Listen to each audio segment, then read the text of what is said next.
이스라엘 백성들은 광야길을 가고 있습니다. 광야는 힘이 드는 곳입니다. 어렵습니다. 그리고 고난이 늘 지속되는 곳이기도 합니다. 그런데 이 광야길을 잘 걸어가게 되면 그곳에서 능력 있는 사람이 세워지는 것을 또한 발견하게 됩니다. 모세도 광야 생활을 보냈었습니다. 광야에서 40년간 양을 치고 있었습니다. 사람의 눈으로 볼 때면 힘들고 어렵고 도리어 능력 없는 모습처럼 살아가는 것 같았지만 하나님의 말씀을 붙들고 하나님께 온전히 순종함으로써 하나님의 구원의 능력을 보여주는 사람이 되었었고요. 또 이 광야길에서도 여전히 하나님께서는 사람들을 세워가셨던 것을 보게 됩니다. 대표적으로 앞으로 살펴볼 수 있는 인물 여호수아와 갈렙을 생각할 수 있을 것인데요. 이들은 척박한 광야에서 믿음으로 세워졌던 능력 있던 사람들이었고 또 더불어서 이름이 알려지지 않았지만 여전히 이스라엘의 지도자로 믿음 안에서 세워지는 사람들이 많이 있었던 것을 보게 됩니다. 우리의 삶도 광야와 같습니다.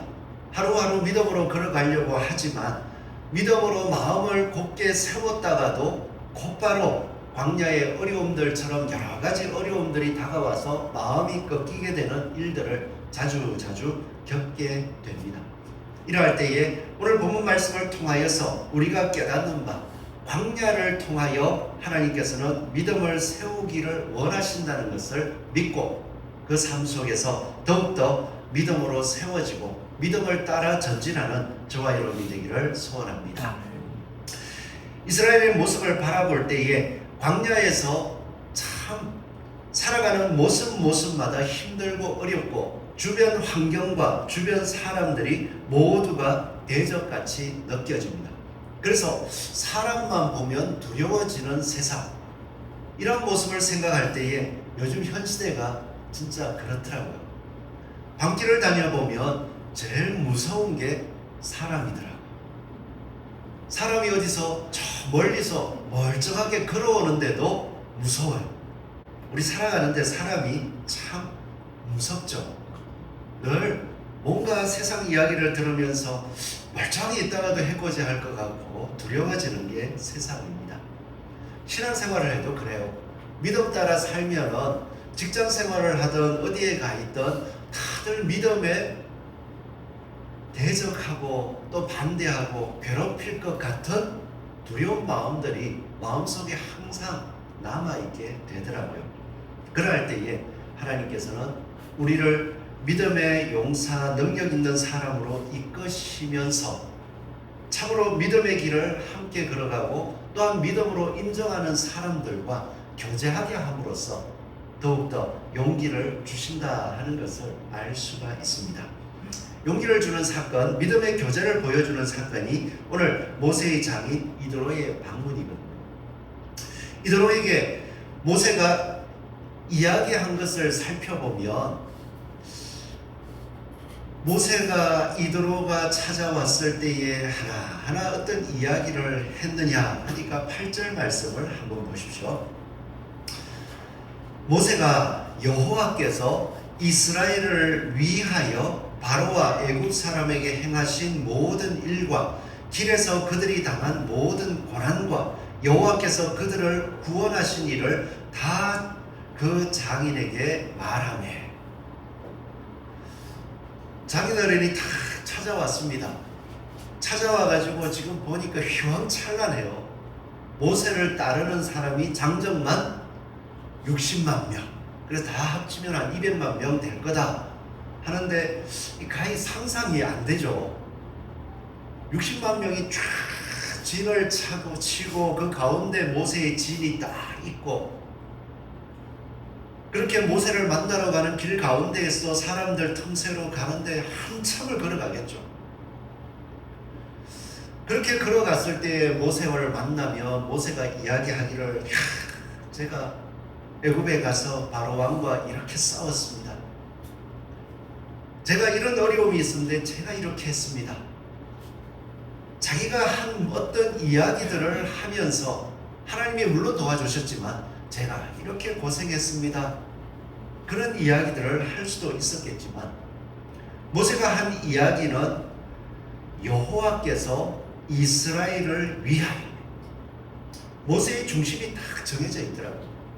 자신이 걸어갔던, 자신이 살아왔던 모든 삶 속에서 여호와께서 이스라엘을 위하여 하신 일, 그 일 이야기하는 것을 즐거워하더라고요.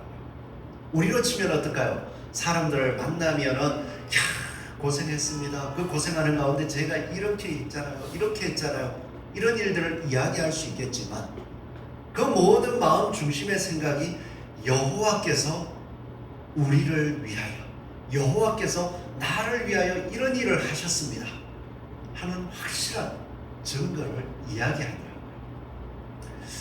우리는 모세가 여호와를 위하여 이런 일을 이야기했다라고 하면 성경을 읽었기 때문에 너무나도 크고 위대한 일이잖아요. 그런데 우리의 삶 속에서 우리가 볼 때는 여호와께서 나를 위하여 하신 일이 진짜 큽니다. 가장 큰 일이라고 한다면 하나님께서 자신의 독생자 예수 그리스도를 이 땅에 보내셔서 나를 위하여, 지금 내가 그 죄의 용서하여 주심을 맛보고 변화된 것이 있으니까 다른 사람을 위하여가 아니라 나를 위하여 예수 그리스도를 이 땅에 보내시고 십자가의 죽음을 맛보게 하시고 내 죄를 씻어 주셨습니다. 나를 위해서. 그리고 나를 위해서 그 예수님께서 부활하셔서 이 죽을 수밖에 없는 죄인이 예수 그리스도와 같은 모습으로 부활할 것을 약속해 주셨습니다. 저는 그 예수님을 믿고 그 부활을 소망하면서 지금 열심히 믿음으로 살아가고 있습니다. 그리고 하나님께서 그 믿음으로 살아가는 가운데 이런 일도 해주셨고요. 제 예를 들자면 인천으로 올라오기 전에 진짜 뜨거운 열심을 가지고 밤낮 없이 그때도 일했던 것 같아요. 기도원에 가서 하루 종일 일하고 기도하고 금식하고 밤늦게까지 밤잠 안 자면서 뭔가를 이루어야겠다고 열심히 했는데 제가 진짜 열심히 했어요. 누가 봐도 그때 당시 그 삶을 이야기하면 딱 대단하다, 미쳤다 뭐 이런 반응이 나올 정도예요.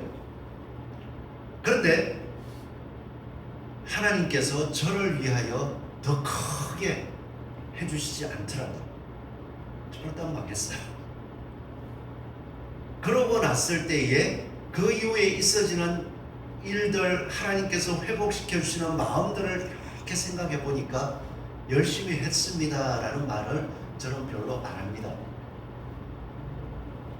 하나님을 바라보고 하나님의 말씀을 따라 온전히 살지 못한 나의 열심으로 열심히 달려갔던 그 모든 일들 가운데서도 하나님께서는 불쌍히 여겨주셨고 나를 붙잡아 주셨고 진짜 하나님의 말씀을 올바로 알도록 한 걸음씩 더디지만 참아주시고 인도해 주셨습니다. 그래서 지금의 이 자리까지 올 수 있었습니다. 이렇게 이야기할 수 있는 거예요. 그렇게 계속 자랐던 모습 속에서 하나님의 구원을 바라볼 때에 하나님의 구원의 소식이 이렇습니다 보다는 인간적인 외적인 모습을 여전히 많이 바라보더라고요. 지금도 마찬가지입니다. 하나님의 말씀을 있는 그대로 성경의 말씀이 그대로 하나님께서 목표하신 것과 우리의 삶이 이루어야 된다는 것을 이야기하면 많은 분들이 고개는 끄덕끄덕 하는 것 같아도 삶의 행동들을 크게 동의하지 않아요. 한 사람 한 사람의 심령이 예수 그리스도의 말씀을 따라서 마음이 굴복되고 낮아지게 하기 위하여서 보여줄 사람이 없으니까 그것을 누구든지 한 사람이든지 보여주면서 살아가려고 힘쓰고 그것을 보고 성경에서 이야기하는 믿음의 삶은 바로 이런 거였구나 하나라도 깨달아갈 수 있다면 교회가 그것을 목표로 할 수 있다면 교회는 작든 크든 괜찮을 것 같습니다. 그렇게 이야기를 하면 머리로는 끄덕끄덕해요. 자기들끼리 제가 옆에 있어도 이야기를 하면서 어떻게 하면 또 부흥을 시킬까, 성장할까, 성도들이 모이게 할까 말이 또 달라져요. 뭐를 보는 겁니까? 여전히 하나님의 말씀, 성경의 말씀, 예수님께 주신 말씀이 있는 그대로 이러하고 우리 욕심과 우리 생각을 다 내려놓고 보면 이러합니다 라고 이야기했을 때에 그 모습을 본다는 거예요. 주변이 그러합니다. 그런 가운데에 오늘 모세의 모습을 바라보았을 때 모세가 장인 이드로가 찾아왔습니다. 찾아와가지고 하나님께서 이렇게 큰 일을 했습니다. 그 눈앞에 보이니까 모세의 말을 그대로 들어주면서 인정해 줄 수도 있겠죠. 그런데 모세는 40년간 누구 밑에 있었습니까? 장인 이드로 밑에 있었습니다. 모세의 모습을 낱낱이 알고 있어요. 너무나도 초라하고, 그리고 자기의 말에 가라 하면 가고 오라 하면 오고, 40년 동안 그 양을 치면서 자기 소유라고는 하나도 없고, 심지어는 모세의 신앙이 인정받았느냐? 오늘 말씀을 본문 가운데서도 모세를 찾아왔을 때에 그 두 아들도 데려왔다라고 하는데, 하나의 이름은 게르솜이라 모세가 이르기를 이방에서 나그네가 되었다. 그리고 또 하나의 이름은 엘리에셀이라 내 아버지의 하나님이 나를 도우사 바로의 칼에서 구원하셨다. 모세도 신앙이 있잖아요. 모세의 신앙을 존중했고, 또한 모세가 하려고 했던 하나님을 믿는 백성들, 조상의 하나님을 믿고 나아가고 나의 자녀라면 할례를 받아야 됩니다. 이거 얘기 안 했을까요? 당연히 모세가 그래도 가장인데 장인 이드로의 집에 더부살이 하듯이 살지만 신앙을 가지고서 조상의 하나님을 이야기하며 이름을 지을 정도고, 그 이름 엘리에셀 그 십보라는 아들 이름을 안 불렀겠어요? 엘리에셀아 그 뜻을 모르겠습니까? 엘리에셀아 할 때마다 내 아버지의 하나님이 나를 도우사 바로의 칼에서 구원하셨다고 불러줘 이름을 지었지, 얘기를 안 했겠어요? 그렇게 부르는 가운데에도 모세가 하나님의 부름을 받았을 때 그 자녀들이 할례를 받았습니까? 못 받았습니까? 안 받았더라고요. 누가 센 거예요? 모세가 여호와의 신앙을 따라 행하는 것이 그 말이 잘 먹혀 들어가는 겁니까? 아니면은 이드로와 그 안에 십보라의 문화와 환경이 그 말이 더 먹혀 들어가는 겁니까? 미디안에서 살아가는 동안에 모세는 여호와를 섬긴다고 했지만 너무나도 작고 초라한 사람이었습니다. 그러할 때에 이드로가 찾아와서 모세가 보십시오 이런 이야기를 했을 때 바로 그 큰일을 보면서도 모세가 전한 하나님을 인정할 때에 그 모세까지 인정해 줘야 되는데 바로 그게 수용이 되겠어요? 마음 한구석에는 여러 가지 부족한 모습들이 보여지기도 하잖아요. 그럼에도 불구하고 오늘 본문 말씀을 보면 이드로는 모세의 모습 속에서 모세가 여호와께서 이스라엘을 위하여, 내가 아니라 나의 작고 초라한 모습이 아니라 여호와께서 나의 작은 모습을 사용하셔서 여호와의 말씀대로 이 큰 민족 이스라엘을 구원하셨습니다. 그럴 때 이드로가 모세의 모습을 바라보고 자기의 밑에서 사회생활을 하던 모습이 아니라 구원하신 하나님의 모습, 그 모습을 바라보면서 크게 기뻐하더라고요. 모세가 큰 사람이 되었다, 높은 사람이 되었다가 아니에요. 이드로도 제사장인데 자신들의 민족 가운데서, 자신들의 그 족속 가운데서 제사장의 역할을 하며 신을 섬기고 있는데 자기도 그렇게 신이 그렇게 역사하는 모습을 보지 못했죠. 지금 눈앞에 그 큰 민족들을 바라볼 때에 이스라엘의 하나님께서 이러한 자기의 백성들을 구원하신 큰 일을 행했다는 것을 바라볼 때에 여호와 하나님은 진짜 살아계신 분이구나, 하나님을 내가 보았구나, 그 기쁨이 표현되더라고요. 그리고 나서 이야기하기를 어떻게 합니까? 구원하신 여호와를 기뻐하면서 여호와를 찬송하리로다. 너희를 애굽 사람의 손에서와 바로의 손에서 건져내시고 백성을 애굽 사람의 손아래서 건지셨도다. 그리고 그 뒤에 고백을 보십시오. 이제 내가 알았도다. 여호와는 모든 신보다 크심으로 이스라엘에게 교만하게 행하는 그들을 이기셨도다. 이방인이기도 합니다. 모세가 자녀에게 할례를 행하는 것을 거부한 사람이기도 합니다. 그런데 모세 앞에서 여호와께서 이런 구원을 행하셨습니다 이야기했더니 이제 내가 알았도다. 그 하나님을 찬송하라. 하나님께서는 이스라엘에게 교만하게 행하는 자들을 이기셨다. 그 말을 들을 때 나에게 한번 적용해 보십시오. 힘들어 죽겠고 그런 가운데서 하나님이 구원은 해주셨지만 여전히 힘든데 좀 전에만 해도 이 하나님을 바라보면서 야 여호와를 찬송합니다 이런 고백이 아니라 싸우자고 달려들어가지고 기도하면서 겨우 이겼는데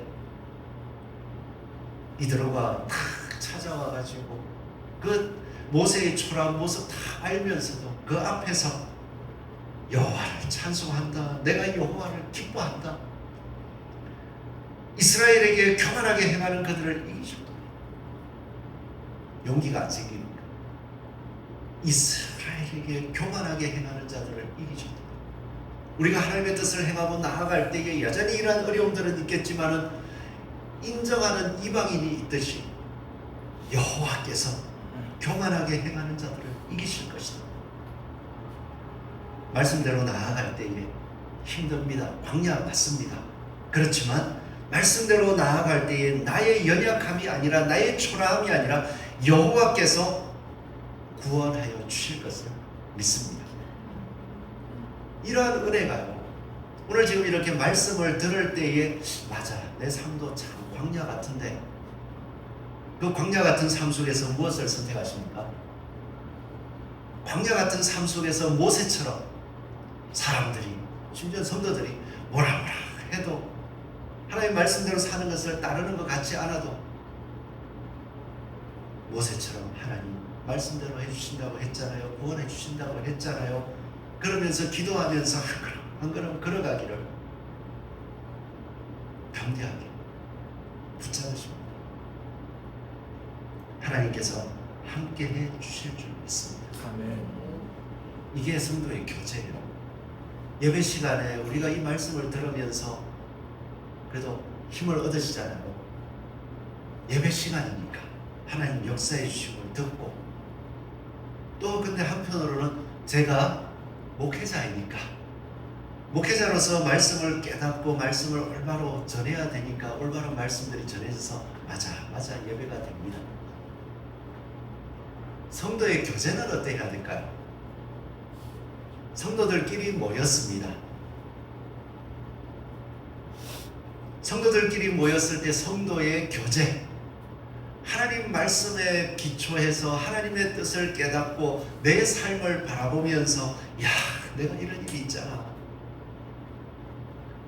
이런 일이 있었는데 뭐 마음에서 또 막 속상함이 넘쳐가지고 화도 났는데 순간 하나님의 말씀이 생각났잖아. 그래서 내가 참았어. 그렇게 누군가 다 얘기했습니다. 어떻게 말씀하실 것 같아요? 야, 이 바보야. 그럴 때면은 이렇게 해야지 하겠어요. 잘했다. 하나님 복 주실 거야. 제가 예배 시작 전에 아론의 축복을 이렇게 낭송하잖아요. 한 주간을 믿음의 싸움을 싸우고 말씀대로 싸우다가 성공했던 실패했던 그 마음을 가지고 싸웠던 사람들에게 하나님 이렇게 아론에게 축복 하나 말씀하셨던 이 복이 오늘 임하게 하여 주시옵소서. 그런 마음으로 계속 읽어드리는 거예요. 하나님께서 복 주실 거니까. 우리의 교제가 이와 같이 되기를 소원합니다. 아멘. 그래서 성경에 보니까요, 이스라엘 백성들이 광야에서 누렸던 교제의 모습들을 신약에서 스데반은 광야 교회라고 이야기하더라고요. 그러면 신약의 교회는 어디입니까? 그 주변에 예수 그리스도를 대적하는 틈새에서 사람들끼리 가정에서 그리고 성전 한 모퉁이에서 모여가지고 예배드리는 그 모습이 교회입니다. 그곳에 모인 사람들이 어떤 하나님의 구원을 이야기하겠습니까? 예수 그리스도께서 우리의 가난들이 십자가에 못 박아 죽이도록 내주었던, 그리고 이방인의 손에 의해서 죽임을 당했던 그 예수 그리스도께서 다시 부활하고 부활하셔서 약속하신 대로 부활의 생명이 우리에게 주어졌음을 성령의 역사하심으로 강림하심으로 말미암아 깨닫게 해주셨고, 그 성령 강림의 은혜를 눈으로 본 사람들 또한 마음으로 깨닫고 느낀 사람들 모여서 서로 이야기할 때마다 하나님의 큰일 예수 그리스도께서 사람들은 죄인이라고 죽였지만 그 예수님을 부활하게 하셔서 우리에게 부활의 소망을 주셨습니다. 우리는 부활의 소망을 따라서 이 땅에서 그 소망을 드러내고 하나 되는 아름다운 교제를 해야겠습니다. 그래서 모여서 이야기할 때마다 그러잖아요.